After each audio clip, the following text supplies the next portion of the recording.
আসসালামু আলাইকুম। আমাদের এখানে টেকনাফে যে এই মেরিন ড্রাইভের পাশে আপনার শাহপুরের দ্বীপ থেকে শুরু করে বাংলাছড়া পর্যন্ত এই মেরিন ড্রাইভে এবং মেরিন ড্রাইভের পাশে যে সমস্ত জায়গাটা আমাদের এখানে চারিদিকে দেখেন এখানে সব ফানার বরজ, এখানে সব ফানার বরজ। এই ফানার বরজ সব কেটে পানি দেয়। এখানে একমাত্র পানি দেওয়ার মাধ্যম হচ্ছে এরকম একটা গর্ত করবে, গর্তটা 5 থেকে 10 ফিট গভীরে গিয়ে গর্ত করবে। ওখান থেকে প্রতিনিয়ত পানি উঠতে থাকবে, এই পানি থেকে মোটরের মাধ্যমে বিভিন্ন ক্ষেত্রে আবার ফান মোটরের মাধ্যমে এখানে সরবরাহ দেওয়া হয়।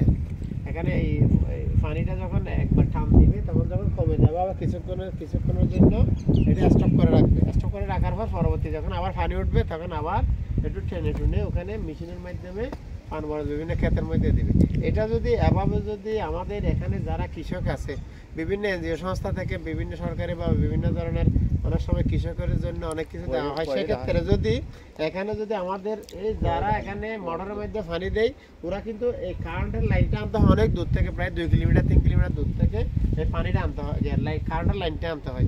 এটা যদি সৌর বিদ্যুতের মাধ্যমে যদি এভাবে আমাদের মোটর পরিচালনা করার জন্য মোটরের যে পরিমাণ বিদ্যুৎ লাগে ওই রকম সোলার প্যানেল অথবা সৌর বিদ্যুতের মাধ্যমে যদি এখানে ব্যবস্থা করা যায় তাহলে আমাদের কৃষকের যে অতিরিক্ত টাকা খরচ হইতো, ওই যে 2 কিলোমিটার দূর থেকে তার কিনে এনে মানে কি এখানে আনতে হয়, এটা অন্তত খরচটা কমে যেত। সেই জন্য যারা এনজিও সংস্থা বিভিন্ন কৃষি নিয়ে কাজ করে, কৃষিভিত্তিক এনজিও কাজ করে, আপনাদের প্রতি আমি দৃষ্টি আকর্ষণ করছি।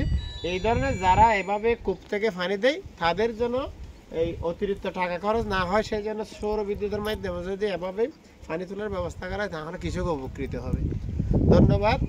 এভাবেই আমাদের এই ধরনের নতুন নতুন কৃষি প্রযুক্তি এবং কৃষি সম্পর্কিত বিভিন্ন তথ্য পাওয়ার জন্য আমাদের ফলো দিয়ে এবং এই সাথে থাকুন। ধন্যবাদ সবাইকে।